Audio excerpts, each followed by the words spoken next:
táwọn èèyàn ń jẹ́ tí wọ́n sá sí lábẹ́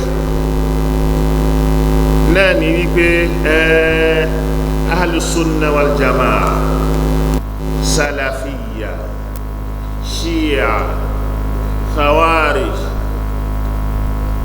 qadariyya marja'iyya jahamiyya ismailiyya kullu hadhihi al-asma la tamuttu bil islam min sila tó bá islam lọ òun kọ́ ní islam náà pé alùsùnà ló fẹ́ jẹ́ as-sunnatu hiya al-islam wal-islam hiya as-sunna.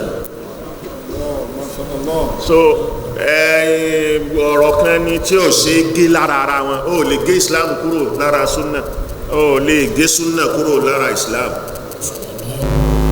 la yatajazza. So as-sunna hiya al-islam wal-islam huwa as-sunna. tó bá ń sọ̀rọ̀ sunna islam ló ń jẹ́ bẹ́ẹ̀ tó bá ń sọ̀rọ̀ islam sunna ló ń sọ ní. So ẹni tó bá ti wá juwọ́jú sẹ́lẹ̀ tó ń sin ẹ̀sìn islam tó ṣe shahadatu an la ilaha illallah wa anna muhammadan rasulullah wa aqama as-salata wa ata az-zakata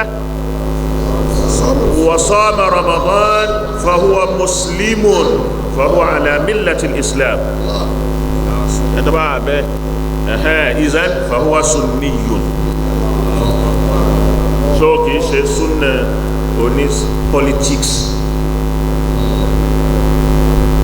So sunna politics òun ló ń fa kẹlòmíì máa rí ẹlòmíì tó ń jẹ́ mùsùlùmí tó ń ṣe ashhadu an la ilaha illallah kó máa rí sójú kó kà á sí pé òun yìí lòun mọ̀ ẹni ní kèfèrí ni oní bídíà ni.